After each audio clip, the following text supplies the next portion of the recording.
Hello दोस्तों, welcome to only IAS. Date है आज की 3 मार्च 2023 एंड आप सभी का स्वागत है आज के प्रीलिम बूस्टर न्यूज़ डिस्कशन के अंदर। आप यहाँ पर नोटिस कर सकते हो द हिंदू के अंदर कुछ बहुत इंपॉर्टेंट न्यूज़ हैं, जैसे for example election commission of India के रिगार्डिंग। तो इस पर्टिकुलर न्यूज़ को काफ़ी डिटेल में समझेंगे। सिमिलरली इस न्यूज़ को इंडियन एक्सप्रेस ने भी कवर किया है, तो हमारे लिए न्यूज़ ये काफ़ी ज़्यादा इंपॉर्टेंट हो जाती है, तो हम इसको काफ़ी अच्छे से डिटेल में समझने वाले हैं। बट उससे पहले एक छोटे से इन्फॉर्मेशन, आप सभी के फेवरेट शिवम सर के द्वारा एक बहुत ही इंपॉर्टेंट सेशन कंडक्ट किया जा रहा है। ये सेशन है कि किस तरह का आपका माइंडसेट और हैबिट्स होनी चाहिए जो कि आपके गोल के नज़दीक लेके जाने में आपकी हेल्प कर पाए। अब ये पर्टिकुलर सेशन यूपीएससी क्लियर करने के लिए बहुत ज़्यादा इंपॉर्टेंट है, तो आपके जो भी डाउट्स हैं आप डेफिनेटली शिवम सर के साथ जुड़कर इन सभी डाउट्स को अपने क्लियर कर सकते हैं। ये पर्टिकुलर सेशन होगा जूम के ऊपर 5 मार्च 2023 को, तो मेक श्योर 4 बजे 5 मार्च को आप सभी सर के साथ जुड़ जाइएगा।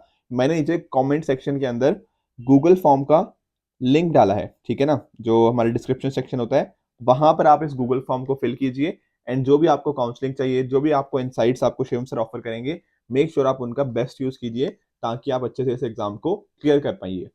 ठीक है, एक बार कल का जो मैपिंग का होमवर्क था, क्विकली एक बार उसको देख लेते हैं। कल मैंने आपसे पूछा था लिथियम ट्राइंगल के बारे में, आप में से ज्यादातर लोगों ने सही आंसर दिया है, that is Argentina, Bolivia, Chile. अब यहाँ पर ना एक मैं छोटी सी चीज आपको बताता हूँ, थोड़ा सा आपके लिए ना हेल्पफुल हो सकती है। कई लोगों ने ना मतलब इसको याद किया हुआ है कि लिथियम ट्राइंगल के अंदर एबीसी कंट्रीज आती हैं, अर्जेंटीना, बोलीविया, चिली। पर मैंने क्या पता नोटिस किया, कुछ लोगों ने ना बी से बोलीविया जो होता है इसको ब्राजील कर दिया।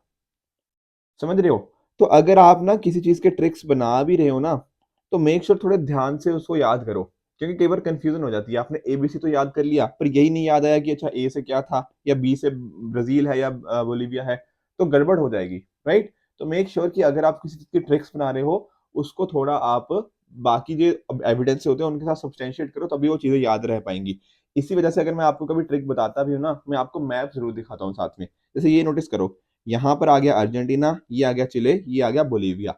तो तीना का यहाँ पे जो कॉम्बिनेशन बनता है, यहाँ पे लिथियम ट्रायंगल इसी को बोला जाता है, क्योंकि बहुत ज्यादा रिजर्व्स है। एक हमारे फ्रेंड है, उन्होंने कमेंट सेक्शन में लिखा भी कि बिल्कुल जे एंड के अंदर भी हमें रिजर्व्स देखने को मिले हैं थोड़े। द आंसर इज यस, बिल्कुल देखने को मिले हैं। तो और हमने इस पर्टिकुलर न्यूज को पिछले कुछ दिनों के अंदर कवर भी किया था। तो ये पर्टिकुलर एरिया हमारे लिए बहुत ज्यादा इंपॉर्टेंट हो जाता है, कंसिडरिंग द फैक्ट कि लिथियम को ना मतलब आने वाले टाइम का एक तरह से व्हाइट गोल्ड भी बोला जाता है, आने वाले टाइम में बहुत ज्यादा इंपॉर्टेंट लिथियम हो जाता है। थोड़ा साउथ अमेरिका के बारे में थोड़ा और जानने की कोशिश करें, तो एक इम्पॉर्टेंट, आप जानते हो ये है क्या, एंडीज माउंटेन। ठीक है, इसी तरह से जो रॉकीज माउंटेन है ना, वो हमें देखने को मिलती है कहाँ, नॉर्थ अमेरिका के अंदर। सिमिलरली एंडीज माउंटेन हमें यहाँ साउथ अमेरिका के अंदर देखने को मिल जाएगी। ध्यान रखना, ये साउथ अमेरिकन कॉन्टिनेंट काफी ज्यादा इंपॉर्टेंट हो जाता है। और इसकी सबसे बड़ी कंट्री कौन सी है, वो बड़ी कंट्री, सबसे बड़ी कंट्री कौन सी है, दैट इज ब्राजील। ठीक है, जो वर्ल्ड की सेकंड लॉन्गेस्ट रिवर कह लो, ठीक है, लॉन्गेस्ट आप जानते हो नाइल है, नाइल के बाद सेकंड लॉन्गेस्ट है अमेजोन। या फिर आपसे कोई पूछे कि वर्ल्ड की लार्जेस्ट रिवर कौन सी है, ठीक है, largest in terms of volume of water that it carries, तो वॉल्यूम में नंबर 1 है अमेजोन। लॉन्गेस्ट में कौन सी है, लॉन्गेस्ट में है नाइल, सेकंड लॉन्गेस्ट है अमेजोन। तो ये बात भी ध्यान में रखना। इसके अलावा एक चीज और नोटिस करो, यहां पर आपको देखने को मिलेगा एटाकामा डेजर्ट। ठीक है ना, ये कहां पर है, ये चिली में हमें लाई करता है, एटाकामा डेजर्ट इन चिली। ये दुनिया का ड्राइएस्ट डेजर्ट है दुनिया के अंदर। तो ये कुछ छोटे छोटे पॉइंट्स हैं जो आपको बहुत अच्छे से पता होने चाहिए। यहाँ पर आप गालापागोस आइलैंड की भी लोकेशन देख सकते हो। ये पर्टिकुलर गालापागोस आइलैंड भी अभी थोड़े टाइम पहले न्यूज में रहे हैं। ठीक है, यहाँ पैम्पास को भी आप देख सकते हो। ठीक है, बहुत इंपॉर्टेंट हो जाते हैं जो टेम्परेट ग्रास लैंड्स की मैं बात करता हूँ, तो ये वो भी यहाँ पर आपको देखने को नीचे मिल जाएंगे। तो ये कुछ इंपॉर्टेंट चीजें हैं with regards to South America. यहाँ से आप नोटिस कर सकते हो इक्वेटर भी यहीं से पास करता है, एंड ट्रॉपिक ऑफ कैप्रिकॉर्न तो हमने पहले देखा ही हुआ है। तो ये सारे लोकेशंस का आपको अच्छे से पता होना चाहिए इन पर्टिकुलर कॉन्टिनेंट के रिगार्डिंग। आगे चलते हैं। ठीक है, ये कुछ मैंने और भी एक मैप यहाँ पे लगाया हुआ है, तो अगर कुछ और भी आपको चीजें देखनी हो तो आप इस पर्टिकुलर मैप के अंदर, जैसे ये हो गया बोलीविया, हो गया अर्जेंटीना, चिली, तो इनको आप यहाँ पे देख सकते हो। एक इंपॉर्टेंट चीज, जो सबसे बड़े रेन फॉरेस्ट है, that is the Amazon rain forest, वो भी हमें यहीं पर देखने को मिल जाएंगे। तो ये सारी चीजों का भी आपको अच्छे से पता होना चाहिए। तो अमेजोन रेन फॉरेस्ट जो कि दुनिया में लार्जेस्ट है, वो यहीं पर आपको देखने को मिल जाते हैं। आगे कल के लिए सर क्या होमवर्क है, कल के लिए ये पर्टिकुलर प्लेसेस हैं, आपको मुझे बताना है कि क्या ये प्लेसेस के सामने जो कंट्रीज लिखी हुई हैं ये यही कंट्रीज हैं या कुछ और है। ठीक है, तो उस हिसाब से आप मुझे इसका आंसर बताओगे। दरअसल में ये 2018 में न्यूज में थी, बट ये अभी भी न्यूज में ही रहती हैं। ठीक है ना कुछ कारण की वजह से ये न्यूज में रही रही हैं, तो मेक श्योर आपको इनके बारे में अच्छे से पता होना चाहिए। अब चलते हैं उस टॉपिक की तरफ जो मैंने आपसे बोला था। देखो, आप जानते हो, देखो इलेक्शन कमीशन ऑफ इंडिया, कई बार ना इसके ऊपर बहुत सारे क्वेश्चन उठ जाते हैं। ठीक है, जब बंगाल में इलेक्शन हुए तब भी क्वेश्चन उठे, फिर इस तरह से बार बार क्वेश्चन उठते रहते हैं कि कहीं ना कहीं ये बायस्ड काम तो नहीं कर रहा, कि ऐसा तो नहीं कि सरकार के फेवर में काम कर रहा है। तो बहुत बार इसकी इंडिपेंडेंस के रिगार्डिंग क्वेश्चन उठे हैं। अब सुप्रीम कोर्ट ने क्या बोला है? सुप्रीम कोर्ट ने बोला है कि देखो, जो चीफ इलेक्शन कमिश्नर है सीईसी, और साथ साथ जो इलेक्शन कमिश्नर है, उनको अपॉइंट किया जाएगा प्रेसिडेंट साहब के द्वारा। ठीक है, पर ये जो एडवाइस होगी कौन देगा? यहां पर एक बॉडी बना दी गई है। एक होगा कौन? प्रधानमंत्री जी होंगे, उनके साथ ही साथ leader of opposition of Lok Sabha होंगे। अगर कोई लीडर ऑफ ऑपोजिशन लोकसभा का नहीं है, ठीक है, तो जो सिंगल लार्जेस्ट पार्टी होगी उनके जो लीडर होंगे वो होंगे, प्लस साथ ही साथ चीफ जस्टिस ऑफ इंडिया। तो ये तीनों मिलकर, that is prime minister, leader of opposition इन लोकसभा, या फिर leader of the single largest party in opposition, plus साथ ही साथ चीफ जस्टिस ऑफ इंडिया, ये तीनों मिलकर एक नाम रिकमेंड करेंगे प्रेसिडेंट साहब को, एंड वो प्रेसिडेंट साहब फिर इसको अपॉइंट करेंगे। तो इस तरह से ये चीज वर्क करेगी। पहले क्या होता था, पहले बड़े मतलब ना इसके रिगार्डिंग कंफ्यूजन थी, क्योंकि जो हमारे प्राइम मिनिस्टर जी थे उन्हीं के एडवाइस के ऊपर ही हम प्रेसिडेंट साहब उसको अपॉइंट कर देते थे, चीफ इलेक्शन कमिश्नर को या इलेक्शन कमिश्नर को। तो यहाँ पर ना एक इनहेरेंट बायस होने की एक पॉसिबिलिटी रहती थी कि ये सरकार को फेवर ना कर दे, क्योंकि उन्हीं के द्वारा अपॉइंट किया गया है। तो यहाँ पर एक तरह से पैनल बुला के ना हमने यहाँ पर इसकी जो इंडिपेंडेंस है उसको इंश्योर करने की बात करी है। अब आप जानते हो, देखो इलेक्शन कमीशन ऑफ इंडिया क्या है? It is a constitutional body. ठीक है, हमारा आर्टिकल जो 324 है वहां पर इसका जिक्र है, ईसीआई का, इलेक्शन कमीशन ऑफ इंडिया का, सुपरिंटेंडेंट डायरेक्शन एंड कंट्रोल। तो इस वजह से कॉन्स्टिट्यूशनल बॉडीज की इंडिपेंडेंस हमारे लिए बहुत इंपॉर्टेंट है, एंड उसी डायरेक्शन में ये पर्टिकुलर स्टेप को भी आप नोटिस कर सकते हो। एक चीज आप और रियलाइज करो, अगर ना आपको किसी पर्टिकुलर बॉडी को अच्छे से काम करवाना है तो उसको फंड देने बड़ी जरूरी है। अगर मान लो आपने उसके फंडिंग ही रोक दी, तो कहां से उसकी ऑटोनॉमी आएगी? नहीं आएगी ना। तो यहां पर भी कोर्ट ने क्या किया है, एक तरह की पार्लियामेंट को अपील करी है। क्या बोला है कि एक तो पहले इसका परमानेंट सेक्रेटेरिएट हो, और इस पे जो भी एक्सपेंसेस हो वो डायरेक्टली कहां से आए? कंसोलिडेटेड फंड ऑफ इंडिया से आने चाहिए। ठीक है, ऐसा नहीं कि सरकार उनको दे रही है, नहीं, सीएफआई से आएंगे। तो उससे क्या होगा, ऐसे फंडिंग का इनको इशू नहीं रहेगा, तो और अपनी इंडिपेंडेंस को कहीं ना कहीं ये लंबे टाइम तक मेंटेन कर पाएंगे। तो ये इंपॉर्टेंट न्यूज हमारे लिए काफी ज्यादा इंपॉर्टेंट है। पहले काफी इश्यूज थे, ठीक है, इंडिपेंडेंस के ऊपर, अब उन इंडिपेंडेंस के इश्यूज को हम सॉल्व करने की यहाँ पे कोशिश है एक कोर्ट्स के द्वारा। ठीक है, तो एग्जाम्पल के तौर पे भी मेंस के अंदर आप इसको लिख सकते हो कि सुप्रीम कोर्ट या कोर्ट्स वैसे कितना अच्छा काम करते हैं। एक क्वेश्चन मैं आपसे पूछ रहा हूँ जिसका आप मुझे नीचे कमेंट सेक्शन में आंसर बताओगे। लोकल बॉडीज के जो इलेक्शन होते हैं उनको कौन सी बॉडी करवाती है? ठीक है, ये आप मुझे नीचे कमेंट सेक्शन में इसका आंसर बताओगे। ठीक है, एक दो और मैंने कल आपको होमवर्क दिए थे। मैंने आपसे पूछा था कि फॉरेस्ट की डेफिनेशन क्या होती है, तो काफी कम लोगों ने एक्चुअल में इसका आंसर दिया है, क्योंकि शायद आप लोगों को क्लैरिटी नहीं थी। पर देखो, जो स्टेट ऑफ फॉरेस्ट रिपोर्ट आपको देखने को मिलेगी ना, जो कि फॉरेस्ट सर्वे ऑफ इंडिया की वेबसाइट से ही मैंने ये उठाया है, तो उस रिपोर्ट के अंदर क्लियरली मेंशन्ड है। क्या मेंशन्ड है? कि फॉरेस्ट कवर आखिर बोलते किसको है? तो देखो, फॉरेस्ट कवर के अंदर वो सारे ट्री पैचेस आ जाते हैं जिनकी कैनोपी डेंसिटी 10% से ज्यादा होती है, और जिनका एरिया कितना होता है? 1 हेक्टेयर से ज्यादा। ये है फॉरेस्ट की डेफिनेशन। ठीक है, एरिया कितना? 1 हेक्टेयर से ज्यादा, प्लस कैनोपी डेंसिटी 10% से ज्यादा। अब साथ में ये नोटिस करो, ये फर्क नहीं पड़ता कि भैया लैंड यूज क्या है, लीगल स्टेटस क्या है, ओनरशिप किसकी है, ये फर्क नहीं पड़ता। यहाँ पर आपके बैम्बूज, ऑर्चर्ड, पाम्स, ये सारी चीजें भी आ जाती हैं। बस आपको दो चीजें ध्यान में रखनी है, 10% से ज्यादा की कैनोपी डेंसिटी, एंड साथ साथ 1 हेक्टेयर से ज्यादा का एरिया, ये बोलते हैं फॉरेस्ट कवर। अब आप क्या बताओगे इसके रिगार्डिंग, कि सर कौन सी स्टेट्स हैं जिनमें हाईएस्ट एरिया, मतलब हाईएस्ट एरिया कौन सी स्टेट के अंदर है अंडर फॉरेस्ट? दूसरी चीज, हाईएस्ट परसेंटेज एरिया कौन सी स्टेट्स का है? ठीक है, टॉप की जो 3 स्टेट्स हैं एटलीस्ट उनके नाम लिखना, कि हाईएस्ट एरिया इस स्टेट्स में है 1 2 3, एंड हाईएस्ट परसेंटेज एरिया इस स्टेट्स में 1 2 3, क्योंकि ये क्वेश्चन यूपीएससी ने पहले पूछे हुए हैं। सिमिलरली एक और छोटा सा होमवर्क था एफसीआरए के रिगार्डिंग। तो देखो, एनजीओ फंडिंग के रिगार्डिंग ये जो चीजें हैं ये आप नोटिस कर सकते हो, हमारे मिनिस्ट्री ऑफ होम अफेयर्स के द्वारा देखी जाती हैं। दरअसल में है क्या कि ना, एक्चुअल में हमारे यहाँ पे जो एनजीओ की मैं स्पेशली बात करूं, तो एनजीओ के पॉजिटिव काम भी बहुत सारे हैं, नो डाउट अबाउट इट, पर काफी सारी जगह पे यहाँ पे कुछ नेगेटिव चीजें भी इनके रिगार्डिंग देखी गई हैं।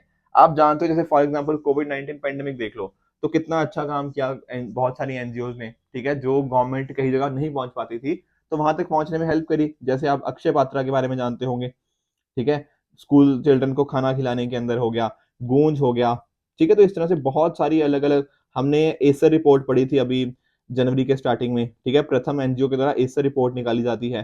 तो इस तरह से एजुकेशन, हेल्थ, अलग अलग सेक्टर्स में बहुत अच्छा काम करते हैं। पर कई बार कुछ नेगेटिव चीजें भी हमें देखने को मिल जाती हैं कि फॉरेन फंडिंग आती है इनके अंदर ना, तो नेशनल इंटरेस्ट के अगेंस्ट काम कर सकती है हमारे, ठीक है। काफी जगह पे प्रोटेस्ट करवाने के अंदर एनजीओ का रोल होता है, जो कि इंडिया की डेवलपमेंट को रोकता है।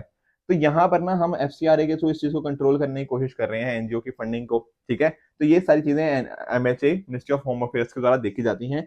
2020 में इसके ऊपर अमेंडमेंट हुआ था और हमने जो फंडिंग लेने का ये तरीका है ना, इसमें काफी हमने उसको स्ट्रिक्ट बना दिया था, ठीक है ना। 2020 का अमेंडमेंट आपने देखा होगा, तो काफी स्ट्रिक्टर हमने रेगुलेशन उसके अंदर ले आए थे। तो ये हो गया एफसीआरए के रिगार्डिंग। एक छोटा सा आखिरी होमवर्क था रिगार्डिंग जीएसटी कलेक्शन, मैंने आपसे पूछा था।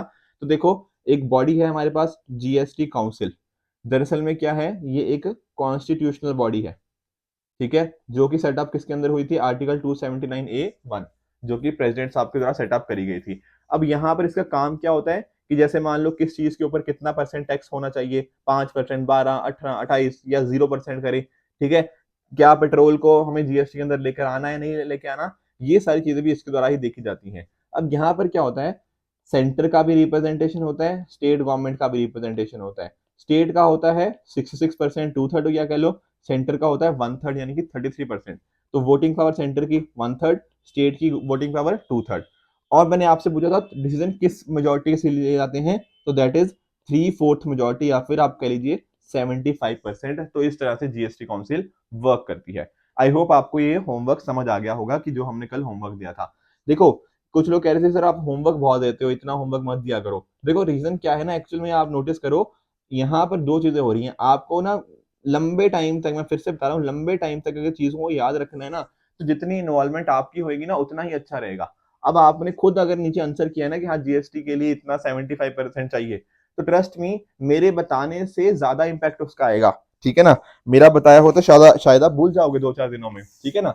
पर अगर आपको लंबे टाइम तक चीजों को याद रखना है ना, तो यही तरीका है कि आपने खुद उसको आंसर किया होगा, तो आप नोटिस करोगे कि हाँ यार, ये अब मेरे लॉन्ग टर्म मेमोरी में हो चुकी है। तो यही रीजन है मैं आपको होमवर्क देता हूँ, ताकि आप भी थोड़ा उसके ऊपर वर्क करो और आप एग्जाम के अंदर अच्छे से कभी भूलो मत उस चीज को। That is the objective of this giving homeworks.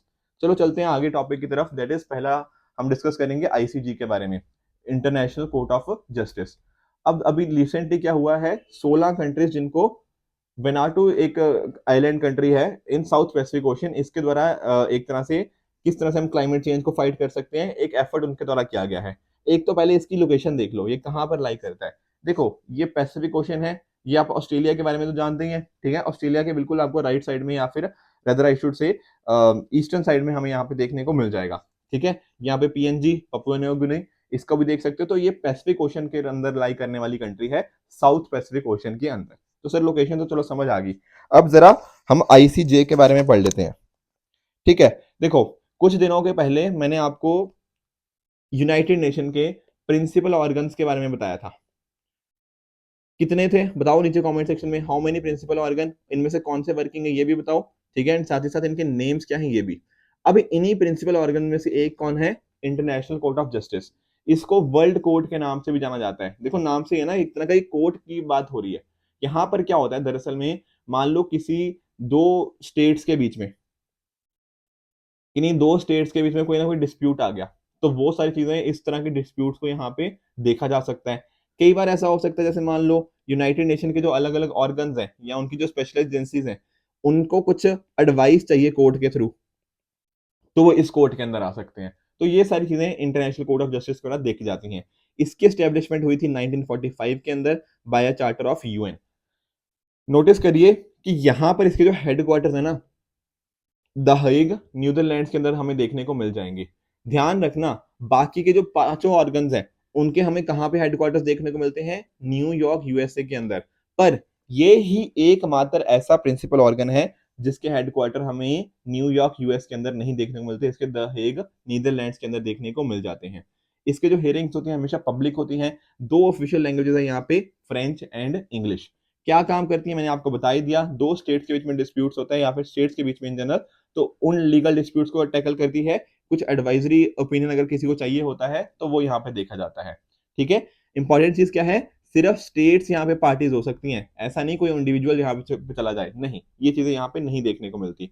अब एक चीज इंपॉर्टेंट समझो, जैसे मान लो कि यूनाइटेड नेशन का कोई ऑर्गन है, वो गया आईसीजे के पास पूछने कि भैया बताओ आपकी क्या एडवाइस है यहाँ पे, तो क्या इस यूएन ऑर्गन को इसकी एडवाइस को मानना ही पड़ेगा? The answer is no. ये बाइंडिंग नहीं है किसके ऊपर, जो एडवाइस मांगी गई है ना उसके ऊपर बाइंडिंग नहीं है। पर मान लो दो स्टेट्स गई आईसीजे के अंदर, ठीक है, और आईसीजे ने अपना कोई फैसला सुनाया, तो सर क्या वो बाइंडिंग होगा? द आंसर इज यस, वो बाइंडिंग होगा। ध्यान में ये चीज रखना, ठीक है। अगर अगर कोई दो स्टेट्स के बीच में मुद्दा है ना, वो आईसीजे में जाता है, तो वहां पर वो मुद्दा फाइनल एंड बाइंडिंग होता है।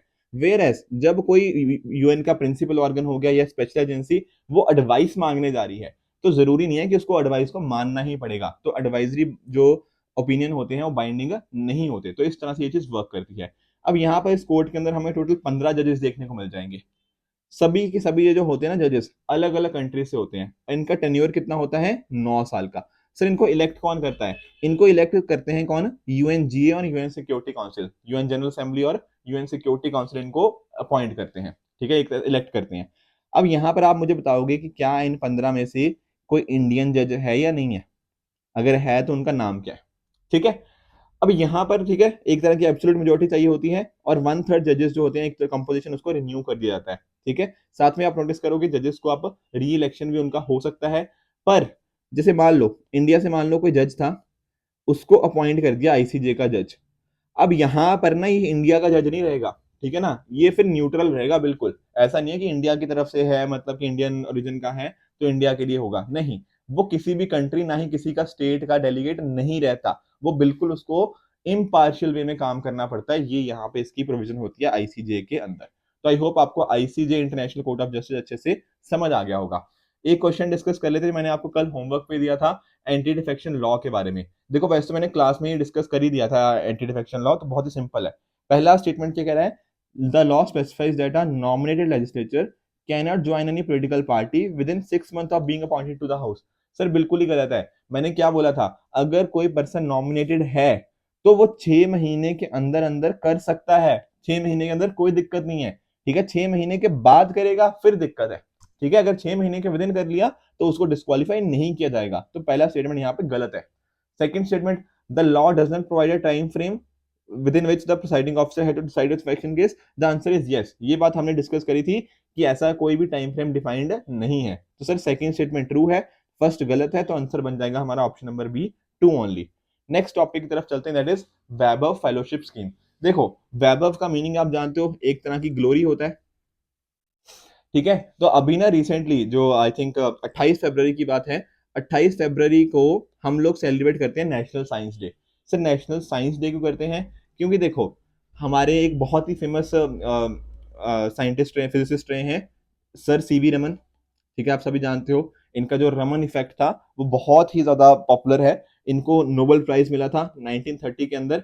उसी डिस्कवरी को, रमन इफेक्ट की जो डिस्कवरी थी, उसी को मार्क करने के लिए हम हर साल 28 फरवरी को नेशनल साइंस डे सेलिब्रेट करते हैं। अभी जो हमारे यूनियन मिनिस्टर हैं डॉक्टर जितेंद्र सिंह जी, इन्होंने लॉन्च किया है वैभव फेलोशिप फॉर इंडियन डायस्पोरा। ठीक है ना, ताकि नेशनल साइंस डे को हम मार्क कर पाए। सर इंडियन डायस्पोरा का क्या मतलब? जैसे फॉर एग्जांपल इंडियन ओरिजिन के कुछ लोग हैं, जैसे फॉर एग्जांपल कुछ एनआरआईज वहां पे हो सकता है रहते हो, ठीक है, पर्सन ऑफ इंडियन ओरिजिन कह लो या ओवरसीज सिटीजन ऑफ इंडियन कह लो, वो वहां पर रहते हो। और साथ ही साथ हो सकता है वो बाहर दूसरी कंट्रीज के अंदर पीएचडी कर रहे हो, ठीक है ना, एमडी कर रहे हो, एमएस कर रहे हो, या कुछ और तरह का कुछ ना कुछ रिसर्च कर रहे हो। ठीक है, तो अगर आप खुद सोचो कि अगर हम उनके साथ कोलैबोरेट करेंगे, इस तरह के रिसर्चर्स के साथ, उनको एक अपॉर्चुनिटी देंगे कि इंडिया में वो काम करें, ठीक है, इंडिया में किसी भी इंस्टीट्यूशन के साथ, एकेडमिक इंस्टीट्यूशन, रिसर्च इंस्टीट्यूशन के साथ काम करें, तो डेफिनेटली क्या होगा, हमारा ये चीज अच्छी बनेगी, रिसर्च इकोसिस्टम अच्छा होगा। ठीक है, उनके लिए भी हमारे लिए भी, दोनों के लिए बेनिफिशियल है ना। तो यहाँ पर इस तरह से इस फेलोशिप स्कीम को आप देख सकते हो फॉर इंडियन डायस्पोरा अब्रॉड। अब ये जो पर्टिकुलर फेलोशिप है, ये 1 साल में मिनिमम 1 मंथ और मैक्सिमम 2 महीनों के लिए एप्लीकेबल है। यहाँ पर आपको 37 लाख की आपको टोटल टाइम के लिए एक तरह से अमाउंट दी जाती है रिसर्च के लिए। 3 साल का ये टोटल ड्यूरेशन हमें यहाँ पे देखने को मिलती है। इससे फायदा क्या होगा? रिसर्च इकोसिस्टम बढ़ेगा, रिसर्च कोलैबोरेशन होगा, एकेडमिक कोलैबोरेशन बढ़ेगा, ये सारी चीजें। एक इंपॉर्टेंट चीज और है कि यहाँ पर जो रिसर्चर्स हैं वो टॉप 500 जो क्यूएस वर्ल्ड यूनिवर्सिटी रैंकिंग्स होती है ना, उनमें होने चाहिए, ठीक है ना। तो रैंकिंग्स के उस पर्टिकुलर इंस्टीट्यूशन की रैंकिंग अच्छी होनी चाहिए, यही यहाँ पे क्राइटेरिया हमें देखने को मिल जाता है। बाकी सारी चीजें तो हमने अच्छे से पढ़ ही ली है ताकि वो वर्ल्ड क्लास प्रोडक्ट्स एंड जो प्रोजेक्ट्स हैं उनको अच्छे से डिलीवर कर पाए, ये यहाँ पे इनका ऑब्जेक्टिव है।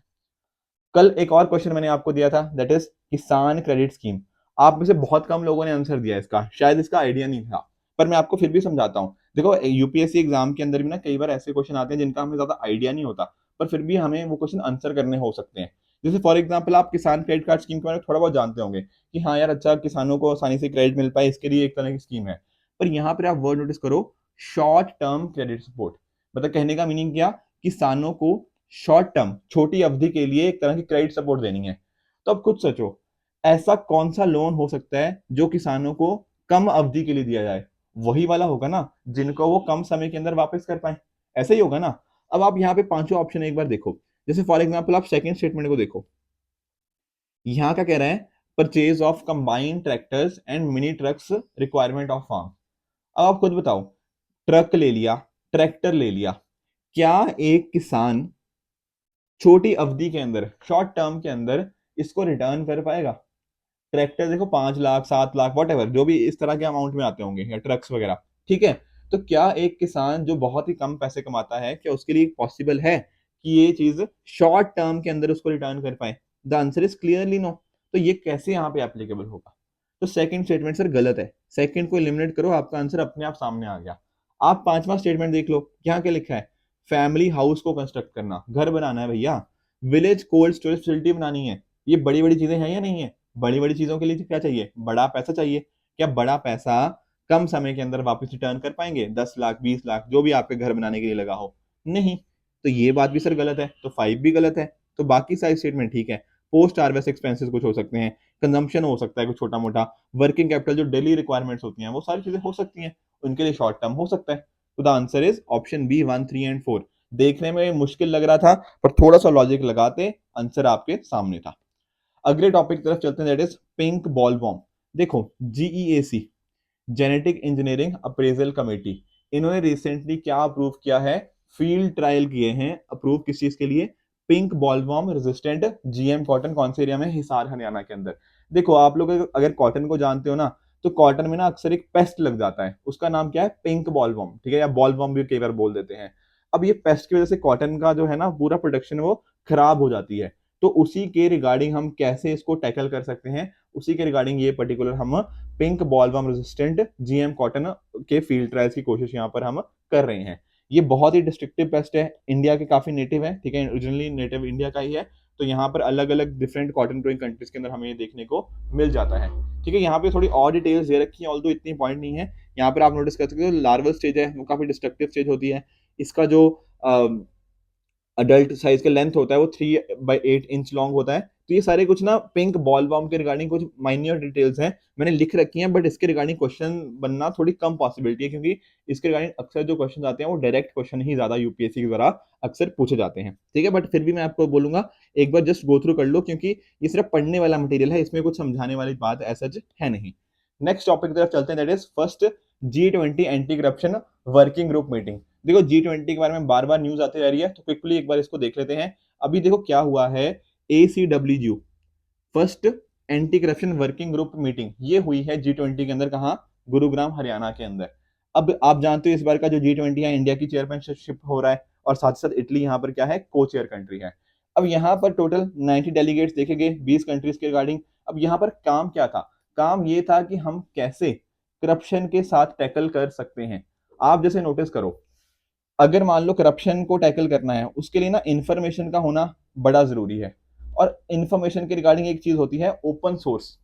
आप जानते हो कुछ ऐसा डेटा होता है जो कि रेडिली अवेलेबल होता है पब्लिक के लिए, ठीक है, या फिर आप किसी से रिक्वेस्ट करके उसको एक्सेस कर सकते हो। तो इस तरह की इंफॉर्मेशन को कैसे यूज करना है जो पब्लिकली अवेलेबल है या फिर पब्लिकली अवेलेबल करवाई जा सकती है, उसका कैसे यूज करना है, कैसे इलिसिट एसेट्स हैं उनके लिए कैसे टैकल करना है उनके साथ। तो इस तरह की चीजें कि बेसिकली करप्शन को हम कैसे टैकल कर सकते हैं कंट्रीज आपस में मिलके, उसके रिगार्डिंग वर्क यहाँ पे हमें देखने को मिल जाएगा। आप जैसा कि जानते हो G20 का प्रेसिडेंसी का इस बार का थीम ही यही है, वसुधैव कुटुंबकम, one earth one family and one future. तो बड़ा इंपॉर्टेंट ही हमारे लिए बन जाता है। थोड़ा सा अगर इसको हम और बैकग्राउंड में चले एंटी करप्शन वर्किंग ग्रुप के बारे में, तो 2010 में इसको सेटअप किया गया था एट द टोरंटो समिट। यहाँ पर फोकस था कि कैसे कंट्रीज साथ में आ सकती हैं, कुछ रिकमेंडेशन बनाई जा सकती हैं ताकि करप्शन को वर्ल्ड लेवल के ऊपर हम साथ में टैकल कर पाए। कुछ कंट्रीज ऐसा भी तो हो सकता है कि आपस में एक दूसरे के साथ इंफॉर्मेशन शेयर करें। MLA framework, mutual legal assistant treaties, ठीक है, कंट्रीज आपस में एक तरह की ट्रीटीज कर सकती हैं जहां पर क्या होगा, जैसे मान लो बायलैटरल ट्रीटी हुई कोई, ठीक है, तो कंट्रीज आपस में साथ में आएंगी। कुछ इसको इस पर्टिकुलर कंट्री में कोई क्राइम हुआ है पर वहां की इंफॉर्मेशन यहाँ पर है, तो आपस में कॉपरेशन और असिस्टेंस के थ्रू अपने मैकेनिज्म को सिंप्लीफाई करते हुए वो चीज को कंट्रोल करना थोड़ा आसान हो सकता है, क्योंकि डेटा किसी और कंट्री में पड़ा हुआ है और क्राइम किसी और कंट्री में हो गया, तो कोलैबोरेशन होगा अगर लॉ इन्फोर्समेंट एजेंसीज के बीच में, तो डेफिनेटली इस चीज को टैकल किया जा सकता है। यही यहाँ पर इसका ऑब्जेक्टिव है। यहाँ पर इस पर्टिकुलर जो ACWG है, that is anti corruption working group है, ये वर्ल्ड बैंक ग्रुप के साथ, OECD हो गया, UNODC और बाकी ऑर्गेनाइजेशन के साथ काफी क्लोजली काम करता है। इसी के साथ ही एक मिलता जुलता मुद्दा है, दैट इज वुमेन 20। सर ये वुमेन 20 क्या है? देखो अभी रिसेंटली महाराष्ट्र और औरंगाबाद में इसकी इंसेप्शन मीटिंग हमें देखने को मिली थी वुमेन 20 की। ये क्या है? ये बेसिकली जेंडर इक्विटी के ऊपर फोकस है, ठीक है, कि हाँ नोटिस कर रहे हो 20 का मतलब दरअसल ये G20 का ही फोकस है, पर वुमेन का मतलब जेंडर इक्विटी के रिगार्डिंग। ठीक है, आप अगर नोटिस करो कि दुनिया में कैसी पॉलिसीज हैं, क्या जो महिलाएं हैं उनकी इकोनॉमिक साइड में पार्टिसिपेशन है या नहीं है, या फिर अगर करवानी है तो कैसे कर सकते हैं। क्लाइमेट चेंज का वुमेन के ऊपर काफी नेगेटिव इम्पैक्ट देखने को मिला है, क्या इसके ऊपर हम फोकस कर पाएंगे या नहीं कर पाएंगे। ये सारी चीजें, ये सारे अलग अलग तरह के एजेंडा वुमेन 20 के अंतर्गत हमें देखने को मिल जाते हैं। फोकस यही है कि G20 की डिस्कशन हो पर वहां पर जेंडर को भी उतनी ज्यादा इंपॉर्टेंस मिले जितनी बाकी चीजों को मिल रही है। इसको एस्टेब्लिश किया गया था 2015 के अंदर ड्यूरिंग द, जब टर्की इसका प्रेसिडेंट हमें देखने को मिला था। ये 5 प्रायोरिटी एरियाज हैं currently, that is women entrepreneurship, ठीक है, grass root women leadership, gender digital divide जो हमें देखने को मिलता है वो, education and skill development, and lastly climate change. तो ये मेजर यहाँ पे हमें यहाँ पे आप नोटिस कर सकते हैं, ये मेजर हमारी यहाँ पे प्रायोरिटीज हैं। ठीक है, तो बाद में इसके और भी हमें मीटिंग्स देखने को मिलेंगी, तो उनके रिगार्डिंग इतना डिटेल तो नहीं जानना, बट जो इंपॉर्टेंट पॉइंट्स थे वो हमने अच्छे से समझ लिए। अब इसी के बेसिस के ऊपर 5 क्वेश्चन मैं आपको दे रहा हूँ। इन पांचों क्वेश्चन का आंसर आप मुझे कमेंट सेक्शन में बताओगे, कौन सा ट्रू है कौन सा फॉल्स है। बाकी कुछ और क्वेश्चन मैंने आपको दिए हैं, उनका भी आप मुझे कमेंट सेक्शन में सही आंसर बताओगे। कल जो 5 क्वेश्चन थे उनको हम क्विकली डिस्कस कर लेते हैं। पहला है साइबर सुरक्षित भारत इनिशिएटिव, क्या मीटी के द्वारा किया जाता है? The answer is true. Second, deep dive training program, sir ये क्या था? क्या ये डाइवर्स के रिगार्डिंग था? The answer is false. क्यों सर?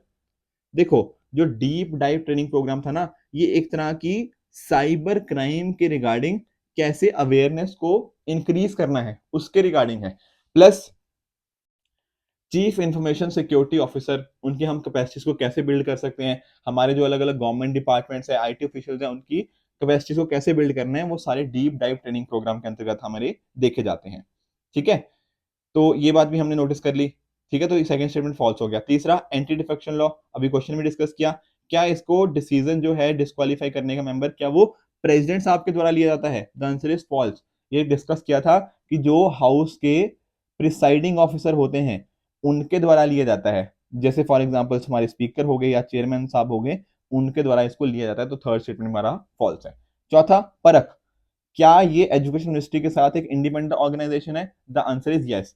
सर परख क्या था? ये परख की फुल फॉर्म मैंने आपको बताई थी, performance assessment review and analysis of knowledge for holistic development, याद है ना?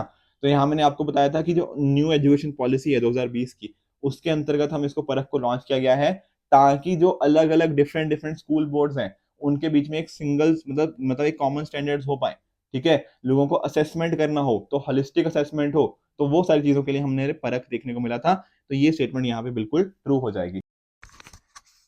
हमारा जो लास्ट स्टेटमेंट है, that is bureau of pharma PSU in India, क्या ये ministry of health and family welfare के अंदर आता है? The answer is false. क्यों सर? क्योंकि आता है ministry of chemical and fertiliser के अंतर्गत। कल मैंने आपको स्पेशली इस चीज के बारे में बोला था कि ये चीज ministry of chemical and fertiliser के अंदर आती है, तो बीपीपीआई के बारे में ये बात आप ध्यान में रखिएगा। तो ये हो गए कल के पांचों के आंसर्स। आई होप आपको अच्छे से समझ आए होंगे। इन पांचों क्वेश्चंस का आंसर आप मुझे कमेंट सेक्शन में बताओगे, कौन सा ठीक है कौन सा गलत है। एंड साथ ही साथ अगर आपको इस लेक्चर की पीडीएफ चाहिए तो आप हमारे Telegram channel only S nothing else पे जाके इस पर्टिकुलर लेक्चर की पीडीएफ को एक्सेस कर सकते हो एंड अपनी प्रेपरेशन को और भी बेहतर बना सकते हो। ठीक है फ्रेंड्स, आई होप आपको आज का सेशन बहुत अच्छे से समझ आया होगा। इसी तरह से आप भी अपने एंड पे हार्ड वर्क करते रहिए, प्लस जितना भी मैंने आपको होमवर्क दिया है आप उनको भी बहुत ही डिलिजेंटली करते रहिए। आई एम वेरी श्योर आपको प्रीलिम्स में बहुत ज्यादा हेल्पफुल वो होने वाला है। ठीक है, थैंक यू सो मच।